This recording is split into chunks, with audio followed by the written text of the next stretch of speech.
મારું નામ પૂજા છે, મારી ઉંમર 25 વર્ષ છે। મિત્રો, સૌપ્રથમ અમારી ચેનલને સબસ્ક્રાઇબ કરી દેજો। મારી એક ખૂબ જ અવનવી ઈચ્છા હતી, તેને હું મારી હોબી માનતી હતી। મારી ઈચ્છા એવી હતી કે મારે મારી જિંદગીમાં કોઈ સારા જીવનસાથીની તલાશ હતી। હવે મારી પરણવાની ઉંમર થઈ ગઈ હતી। મારી ઈચ્છા પણ પરણવાની બહુ થતી હતી। મારી ઉંમરની બધી બહેનપણીઓના લગ્ન થયા ગયા હતા અને હું જ્યારે મારી બહેનપણીના પતિને જોતી તો મારી પણ બહુ ઈચ્છા થતી લગ્ન કરવાની, પણ હું કરું તો શું કરું। એક દિવસ મારી એક બહેનપણી અને તેમના પતિ મારી ઘરે બેસવા આવ્યા હતા। ત્યારે મારા ઘરે બીજું કોઈ ન હતું। અમે ત્રણેય લોકો સોફા પર બેસીને વાતો કરતા હતા। એટલે વાતો કરતા કરતા અમે લોકોએ દારૂની મહેફિલ જમાવી હતી અને ખૂબ જ એન્જોય કરતા હતા। આમ જ અમે લોકો હવે 2 ચિસ્સા ખાલી કરી દીધી હતી અને મારી મિત્ર નેહાને વધારે થઈ ગઈ હતી। આટલે તેનું માથું ધીમે ધીમે ફરવા લાગ્યું હતું। હવે રાત પણ બહુ થઈ ગઈ હતી। રાત્રિના 12 વાગી ગયા હતા। આટલામાં મારી મિત્ર નેહાને તો ઊંઘ આવી ગઈ હતી। હવે હું અને મારી મિત્રના પતિ મિતેશ બંને એકલા બેઠા હતા। હવે મિતેશ પણ મારી સામું ઘૂરી ઘૂરીને જોતા હતા અને જ્યારે હું તેમની સામે જોતી તો એ નજર ફેરવી લેતા હતા। મને પણ હવે ખૂબ ઈચ્છા થવા લાગી। આટલે બાથરૂમમાં જઈને હું મારા ગાભા બદલવા લાગી। મેં ટાઈટ ટી શર્ટ અને ચડ્ડો પહેરી લીધો। મારા ટાઈટ ટી શર્ટમાં મારા બોલ બહુ મોટા દેખાતા હતા। પછી હું બાથરૂમમાંથી બહાર નીકળી આટલે મિતેશ મારા બોલ સામું એકી નજરે જોતા જ રહી ગયા। હવે હું પણ તેમની પાસે જઈને બેસી ગઈ હતી। ત્યાં તો થોડીવારમાં મિતેશે મને તેમના ખોળામાં બેસાડી લીધી અને ધીરે ધીરે તે મારા બોલ ઉપર હાથ ફેરવતો હતો। હવે મને થતું હતું કે ક્યાંક મારા બોલ ગાભા તોડીને બહાર ન આવી જાય। આ બધું મારે પહેલી વાર જ હતું। આટલે હું ખૂબ એન્જોય કરતી હતી। એટલે હવે મિતેશે તેના હોઠ મારા હોઠ પર મૂકી દીધા। અમે બંને એકબીજાનું રસપાન કરવા લાગ્યા હતા અને મિતેશ રસપાન કરતા કરતા મારી વાહ પર હાથ ફેરવવા લાગ્યો। આટલે હું હવે ઝડપથી ઊભી થઈ ગયા અને હું મિતેશનો હાથ પકડીને મારા બેડરૂમમાં લઈ ગયા, કેમ કે હવે સોફા ઉપર વધારે મજા લઈ શકાય તેમ લાગતું ન હતું। આટલે અમે બંને લોકો મારા બેડરૂમમાં જતા રહ્યા અને ફરીથી રસપાન કરવા લાગ્યા। મિતેશ પણ હવે રસપાન કરતા કરતા મારા પાછળના ભાગ પર હાથ ફેરવવા લાગ્યો। હવે તેનો કોબરા પણ ફૂફાડા મારતો હતો। હવે તે તેનો કોબરા મારી ગુફા પાસે લઈ ગયો અને ઝાટકા મારવા લાગ્યો। હવે મારા પણ સૂર નીકળી રહ્યા હતા, કેમ કે મારે હજી પહેલીવાર જ હતું। આટલે મારી ચકલી પણ નાની હતી। મિતેશ હવે મારી ગુફા સાથે તેનું લાકડું અંદર બહાર કરવા લાગ્યો અને સાથે સાથે તે મારા દાડમને પણ દબાવી રહ્યો હતો। હવે મિતેશે તેનું લાકડું ઘસી ઘસીને તેનું પાણી મારી ગુફામાં છોડી દીધું હતું। હવે મારી ગુફામાંથી પણ પાણી બહાર આવી ગયું હતું, પરંતુ મિતેશ મારી નાની ચકલી જોઈને બંધ થવાનું નામ નહોતો લેતો। આટલે મિતેશે મને બીજી વખત ઘોડીની સ્ટાઇલમાં રાખી દીધી અને ફરીથી મારી ચકલી સાથે એમનું લાકડું ઘસવા લાગ્યો। હવે તો તેનું લાકડું પાણી છોડી રહ્યું હતું। ત્યાં મેં તેના લાકડાનું રસપાન કરી લીધું અને અમે બંને પછી સૂઈ ગયા અને વહેલી સવારે નેહા અને મિતેશ બંને તેમના ઘરે ચાલ્યા ગયા હતા। હવે મને 2 દિવસ તો મિતેશની ખૂબ જ યાદ આવતી, કેમ કે મિતેશનું ઓજાર હું ભૂલી શકું તેમ ન હતી। તો જ્યારે પણ મને મન થતું તો હું દોડાથી કામ ચલાવી લેતી। હવે 2 દિવસ પછી મારા મમ્મી પપ્પા પણ ઘરે આવી ગયા હતા। તે કોઈ છોકરાનો બાયોડેટા સાથે લાવ્યા હતા। તે છોકરો પણ જોવામાં ખૂબ જ સુંદર હતો। તેમનું નામ રાકેશ હતું। તે છોકરો જોતા જ મને પસંદ આવી ગયો હતો અને રાકેશને પણ હું પસંદ આવી ગઈ હતી, કેમ કે હું હતી જ રૂપનો કટકો। પછી અમારા બંનેના પરિવારની સંમતિથી અમારા લગ્ન કરાવી દીધા। પછી જ્યારે મિતેશનો ફોન આવતો તો મેં તેને કહી દીધું કે હું હવે પરણેલી મહિલા છું। મારા લગ્ન 6 મહિના પહેલા થઈ ગયા છે। સાસરે આવીને મારા બધા સપના પૂરા થઈ ગયા। મારા પતિ રાકેશ મને ખૂબ જ પ્રેમ કરતા હતા અને મને દિવસ રાત ખુશ કરતા, મારા બોલ દબાવી દબાવીને મારી ચકલીને ખૂબ જ મજા આપતા હતા. તેથી અમે બંને એકબીજાથી ખૂબ ખુશ હતા. આમ જ અમે બંને રોજે મજા માણતા માણતા જીવન જીવી રહ્યા હતા. હવે આમ જ અમારા લગ્નના 2 વર્ષ થઈ ગયા હતા. આટલે હું અને રાકેશ છેલ્લા 2 મહિનાથી ફેમિલી પ્લાનિંગ વિશે વિચારી રહ્યા હતા. અને આજે રાકેશ ફૂલ મોજમાં હતા. અને મારી પણ ઈચ્છા હતી કે હવે અમારે કવરનો ઉપયોગ ના કરવો જોઈએ. આજની રાત અમારા બંને માટે આનંદમય પસાર થવાની હતી. આજે રાકેશ તેના ઓજારને કવર વગર જ મારી ચકલીમાં ઝાટકા મારવા લાગ્યો. તેમના આ 8 ઇંચના વાહડાથી મારા સૂર નીકળી રહ્યા હતા.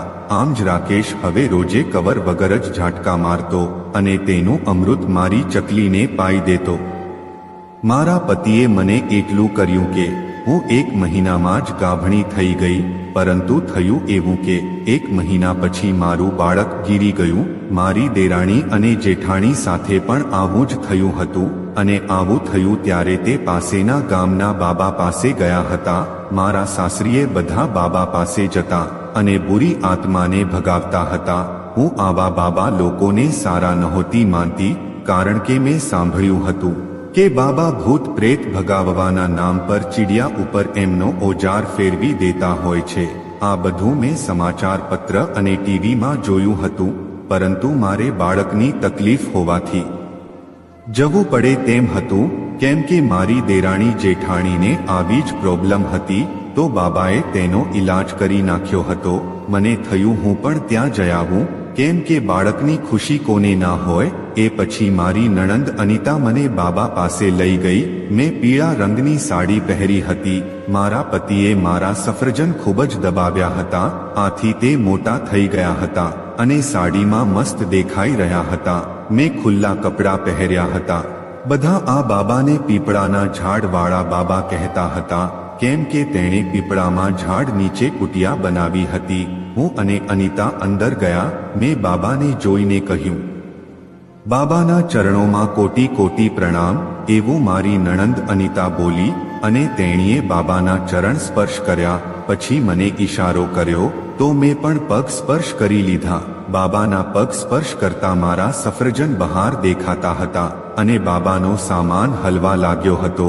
બાબા શરીરે મજબૂત અને 50 વર્ષની ઉંમર હતી. તેને નારંગી કુર્તો અને સફેદ ધોતી પહેરી હતી.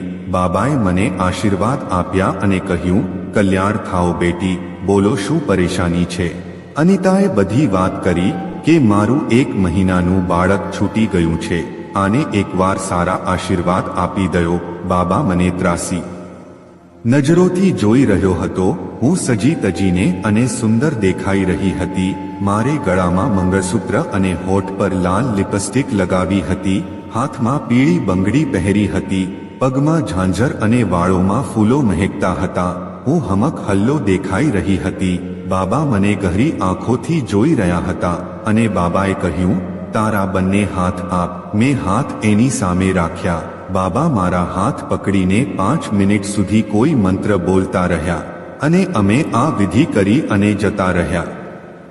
બાબાનું ધ્યાન મારા સફરજન પર હતું અને તેનો નાગરાજ તેના કપડામાંથી બહાર આકાર લઈ રહ્યો હતો. અમે બાબાના આશીર્વાદ લઈને ત્યાંથી ચાલ્યા ગયા. બીજી અને ત્રીજી વાર બાબા એ કંઈ ના કહ્યું અને ચોથી વાર જ્યારે અમે ગયા ત્યારે બાબાએ અનિતાને બહાર પ્રતીક્ષા કરવા કહ્યું અને મને અંદર લઈ ગયો. જમીન પર મને બેસાડી દીધી. મારી આંખો બંધ કરવા કહ્યું અને મંત્ર જપવા લાગ્યો અને મારા સફરજનને જ જોઈ રહ્યો હતો. બાબાની નિયત મને ઠીક નહોતી લાગતી. મને ડર લાગવા લાગ્યો. પછી બાબાએ મારો હાથ પકડી લીધો અને સહેલાવવા લાગ્યા. મેં કહ્યું, બાબા આ શું કરી રહ્યા છો? બાબા બોલ્યા, શાંત રહો બેટી, તારી અંદર જે કાળી આત્મા છે એને ભગાવી રહ્યો છું. પછી બાબાએ મને પ્રસાદ આપ્યો. મેં પ્રસાદ ખાધો અને પ્રસાદ ખાતા જ હું બેહોશ થવા લાગી. મને નીંદર આવવા લાગી. હું બેઠી બેઠી જ સૂઈ ગઈ. મને થોડોક હોશ હતો પણ હું કાંઈ કરી શકતી ન હતી. બાબા એ મને કોઈ નશીલું પદાર્થ ખવડાવ્યું હતું. પછી બાબાએ મને ગોદમાં ઉઠાવી અને પછી એની ચોકી પર લઈ ગયો અને બેડ ઉપર સુવડાવી દીધી. બાબા બોલતો હતો, ઈશ્વરની માયા દેખો, રોજ તો કાળી કલુડી મળતી હતી, પણ આજ તો પરી હાથમાં આવી છે. તે હસી રહ્યો હતો અને સારા એવા મૂડમાં હતો, એટલે બાબાએ મારી સાડીમાં હાથ નાખ્યો અને મારા સફરજન દબાવવા લાગ્યો. હવે મારા સફરજન પણ આકારમાં આવી ગયા હતા. પછી બાબા એ ધોતી ઉતારી દીધી અને એનો મોટો ઓજાર પણ બહાર કાઢ્યો. હું બેહોશ જરૂર હતી, પણ થોડું થોડું જોઈ શકતી હતી. મેં તેનો કાળો નાગરાજ જોયો અને હું રડવા લાગી, કેમ કે આવડો મોટો નાગરાજ મેં ક્યારેય જોયો ન હતો. મારા પતિના નાના એવા પોપટ સિવાય બીજો કોઈ દી જોયો ન હતો. મને ખૂબ જ ડર લાગવા લાગ્યો, પણ મારામાં બચાવ કરવાની તાકાત નહોતી. ધીરે ધીરે બાબાજી મારા તરબૂચને દબાવવા લાગ્યા. બાબાએ ધીરે ધીરે મારા પરનો સામાન ઉતારી દીધો અને મને જોઈને કહી રહ્યો હતો, આજે શિકારીને શિકાર મળી ગયો. આજે મારી ગુફાનો તે શિકાર કરવા જઈ રહ્યો હતો. બાબા મારા તરબૂચ પર ગોળ ગોળ હાથ ફેરવતા હતા. મને મહેસૂસ થઈ રહ્યું હતું કે કોઈ આજે મારાથી છેડછાડ કરી રહ્યું છે. પછી બાબાએ બેટિંગ કરવાની પ્રેક્ટિસ કરી. હું નશામાં હતી એટલે કંઈ કરી ના શકી. પછી બાબા એ એમનો મોટો અને જાડો થાંભલો ઊભો કર્યો. બાબા મારી ગુફાનો રસ લેતો હતો અને પૂરી રીતે બેટિંગ કરવા તૈયાર હતો. બાબાએ 10 મિનિટ સુધી મારી ચીડિયા ચગડી અને પછી એનો મોટો નાગ મારી ગુફા ઉપર ફેરવવા લાગ્યો અને અંદર ઘુસાડવા તૈયાર થઈ ગયો. બાબા જલ્દી જલ્દી મારી ગુફા પર એમનો પોપટ ફેરવી રહ્યા હતા અને પછી અંદર એક ઝટકે ગુફામાં ઝટકો મારીને અંદર નાખ્યો. બેહોશીમાં મારી આંખમાં આંસુ આવવા લાગ્યા, કેમ કે આવા નાગ સાથે હું ક્યારેય રમી ન હતી. બાબા એ આખો નાગ મારી ગુફામાં ઘુસાવ્યો હતો અને મારી ગુફાની મચકડી કરી નાખી. મને ખબર પડી રહી હતી કે કોઈ મારા દરવાજામાં પોપટ પેસાડી રહ્યું છે, પણ હું લાચાર હતી. મારું થોડું થોડું માખણ બહાર આવી રહ્યું હતું અને બાબાના પોપટ ઉપર પડતું હતું. આથી બાબાનો પોપટ ચીકણો થઈ રહ્યો હતો. આથી તેને વધારે મજા આવતી હતી. હવે બાબા એ મને ગળેથી લગાવી લીધી હતી અને મારા સફરજન દબાવતા મારી ગુફામાં જોર જોરથી ઝટકા મારતો હતો. મારી કડ વારંવાર ઊંચી થઈ રહી હતી. હું મારા પગ હલાવતી હતી, કેમ કે મને બહુ દુખતું હતું અને બાબાના પોપટમાં દમ હતો. મારી ગુફા હવે ભઠ્ઠીની જેમ તપી રહી હતી. હું પૂરી રીતે તૈયાર થઈ રહી હતી. નશામાં મેં બાબાને પકડી લીધા હતા. હવે બાબા એ મારી ગુફાનો તીતી ઘોડો કરી નાખ્યો હતો અને મારી ગુફામાં જ એમનો રસ છોડી દીધો. પછી મને કપડાં પહેરાવી દીધા અને સાધુની જેમ વેશ બનાવીને બેસી ગયા. થોડી વાર પછી મને હોશ આવ્યો. મારી નણંદ અનિતા મને ઘરે લઈ ગઈ. મારી ગુફા ઢીલી ઢીલી લાગતી હતી. હું બાથરૂમમાં ગઈ અને અરીસાથી મારું ગુફા જોવા લાગી. મને હજી એવું જ લાગતું હતું કે હજી બાબાનો નાગરાજ મારી ચીડિયામાં જ છે. બાબા એ ભૂત ભગાવવાના નામ પર એની ભૂખ મિટાવી દીધી, પણ લોકો મને બદનામ કરશે આ બીકથી આ વાત મેં કોઈને ના કહી. પછી હું એ બાબા પાસે ના ગઈ. થોડોક સમય વીતી ગયો. મારો પતિ જ્યારે મારી સાથે રમતો તો મને મજા આવતી નહોતી, કેમ કે મને હજી બાબાનો ઓજાર યાદ આવતો હતો. મને મારા પતિથી હવે નફરત થવા લાગી હતી. થોડાક સમય પછી મને બાબાની યાદ આવવા લાગી. મને તેમની સાથે રમવાનું મન થયું. હવે હું એની બેટિંગ જોવા માંગતી હતી. તો મેં મારી નણંદ અનિતાને કહ્યું કે મને નથી લાગતું કે હું ગાભણી હોય, એટલે ફરી વખત આપણે તે બાબાને બતાવવા જવું છે. આટલે મારી નણંદે કહ્યું, આપણે ઘરનું બધું કામ પતાવીને બાબા પાસે જઈએ. પણ મારું મન કામમાં બિલકુલ લાગતું ન હતું. હું જે પણ કાંઈ કામ લેતી તેમાં મને બાબાના સાધનના જ દર્શન થતા. પરંતુ મેં થોડીવાર આમતેમ કરીને કામ કરવાનો પ્રયાસ કર્યો. ત્યાં મારી નણંદે ઘરનું બધું કામ પતાવી દીધું. પછી અમે બંને બાબા પાસે જવા માટે તૈયાર થઈ ગયા. મેં એક લાલ સાડી પહેરી લીધી, પરંતુ અંદરના ગાભા મેં પહેર્યા નહોતા. આટલે મારી ખલેલા ચોખ્ખા દેખાતા હતા. અમે બંને રિક્ષામાં બેસીને બાબા પાસે જઈ રહ્યા હતા અને રિક્ષા ચાલક થોડી થોડી વારે કાચમાંથી મારા તરફ જોયા કરતો હતો. મને પણ ખબર પડી ગઈ હતી કે તેનું ધ્યાન મારા ખલેલા ઉપર જ છે, પણ મેં તેમને કંઈ ના કહ્યું, કેમ કે અમારે 10 મિનિટનો જ રસ્તો હતો. આટલે અમે જલ્દી જ પહોંચી ગયા હતા અને મેં પૈસા દેવા માટે રિક્ષા ચાલક સામે હાથ લાંબો કર્યો તો તેણે પૈસા લેવાના બહાને મારા હાથ પર તેમનો હાથ ફેરવી દીધો. મારામાં તો હવે કરંટ આવી ગયો હતો, પણ મેં તેની સામે કંઈ ધ્યાન ના આપ્યું અને અમે બંને તો બાબા પાસે જવા રવાના થયા અને બાબા પાસે જઈને બેસી ગયા. તો બાબાએ કહ્યું, આવો બેટા. તો હું તેને પગે લાગવા તેમની પાસે ચાલી ગઈ અને જેવી જ હું એને પગે લાગવા વાકી વળી તો તેણે મારા દાડમ જોઈ લીધા હતા અને પછી તે મને અંદરની રૂમમાં લઈ ગયા અને અંદર લઈ જઈને પૂછ્યું કે હવે કેવું લાગે છે તમને પહેલા કરતા? તો મેં કીધું કે બાબા, હવે તમે જ મને ઓલાદનું સુખ અપાવી શકો તેમ સવો. આટલું કહેતા જ તે હવે મારી સામું ઘૂરી ઘૂરીને જોવા લાગ્યા. તેમની આંખોમાં હવે મારા માટેની ભૂખ સાફ સાફ દેખાતી હતી અને મને જોતા જ તેમનો થાંભલો ઉપર નીચે થવા લાગ્યો હતો. હવે તે બાબા ધીમે ધીમે મારી નજીક આવવા લાગ્યા. નજીક આવીને પહેલા તો તેમણે મારા બંને સંતરાને પકડી લીધા અને દબાવવા લાગ્યા. મારા તરબૂચની ચારે બાજુ હાથ ફેરવતા તો મને પણ મજા આવવા લાગી. પછી તેમણે મારા દાડમને દબાવી દબાવીને નીચોવી નાખ્યા હતા અને મારો બધો રસ નીકળી ગયો હતો. પછી બાબાએ મને બેડ પર સુવડાવી દીધી અને મારા બંને સ્તંભ પહોળા કરીને તેમનો થાંભલો મારી ચકલી ફરતો ફેરવા લાગ્યા. હવે મારી ચકલી પણ કલબલાટ કરવા લાગી હતી.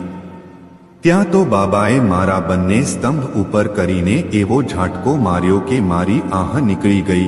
બાબા પણ હવે ઝાટકા ઉપર ઝાટકા મારવા લાગ્યા હતા. આજે તો મને એમ જ હતું કે આજે પાકું હવે તો રહી જ જશે. ત્યાં તો તેમણે તેમનું અમૃત મારી ગુફામાં ઠલવી દીધી. હવે બાબાએ મારી પોઝિશન બદલવા કહ્યું. હવે હું ડોગીની સ્ટાઇલમાં આવી ગઈ હતી અને પછી જે થયું તો મિત્રો, આગળની બેટિંગ જોવા માટે ચેનલને સબસ્ક્રાઇબ કરજો, બેલ આઇકોન દબાવી દેજો જેથી આવનારા તમામ વિડીયો જોઈ શકો. ધન્યવાદ મિત્રો.